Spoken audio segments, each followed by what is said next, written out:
Test du Canon R5 Mark II. Alors j'ai exposé tout en C-Log 2 avec un gris à 18% à 40% de luminosité. Premier test, donc on est en RAW 8K. Deuxième en 4K en S-RAW. Maintenant on passe en H265 classique, 8K. Ça c'est la position Fine. 8K compression classique en H265. 4K en Fine cette fois-ci. On peut voir plus de qualité, plus de définition. 4K classique. En 2K en Fine.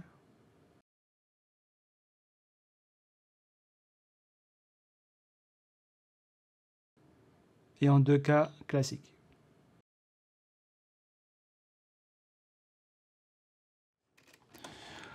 En conclusion, le RAW, j'ai pas fait trop d'étalons avec, donc pour moi, comme ça de base, j'ai pas noté de grandes différences avec l'H265 Fine. Par contre, entre l'H265 Fine et le classique, là on a une grosse différence dans les détails.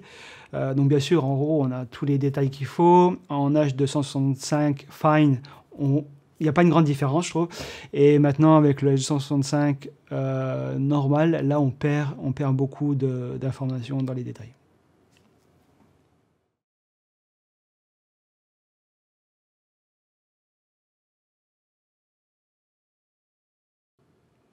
Donc, low ISO 100. ISO 400. Toujours low. ISO 800.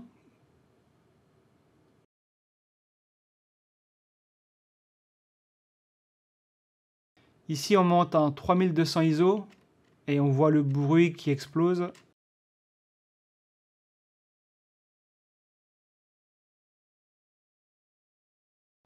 Bizarrement, à 4000 ISO, bam, tout se calme. Bizarre, hein, on a moins de bruit.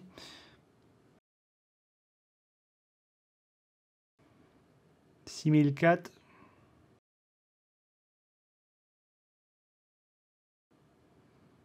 10 000.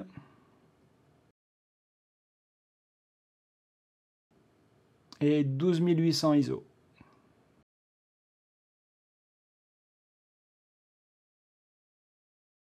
En conclusion sur les ISO, moi je travaillais avant en C-Log 3 principalement, donc je me bloquais à 800 ISO. Ici en C-Log 2, j'ai l'impression qu'en ISO 100, en ISO 400, ça fonctionne très bien, on n'a pas de bruit, la plage dynamique a l'air correcte, donc je me demande maintenant si l'ISO 800 reste toujours le standard en C-Log 2.